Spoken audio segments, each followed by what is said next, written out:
نشاط اقتصادي لابد أن تتنقل من إدارة إلى إدارة.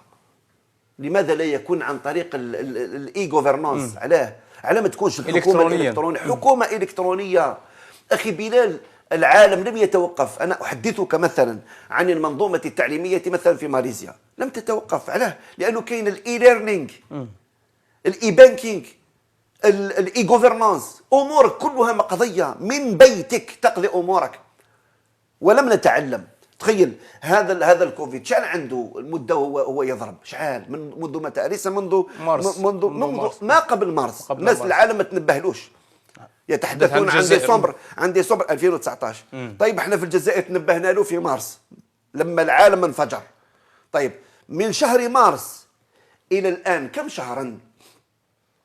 أليست أشهر عديدة؟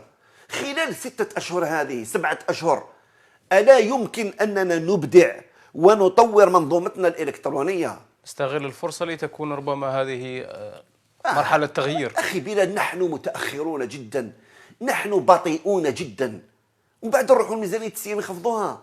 هذا خطأ. لا يجب أن يكون هنالك تأثير للمحيط الاقتصادي والمحيط الاجتماعي على تخفيض الميزانية. ننوع اقتصادنا، نعم. نحفز الناس على أن يستثمروا في بلادنا، نعم.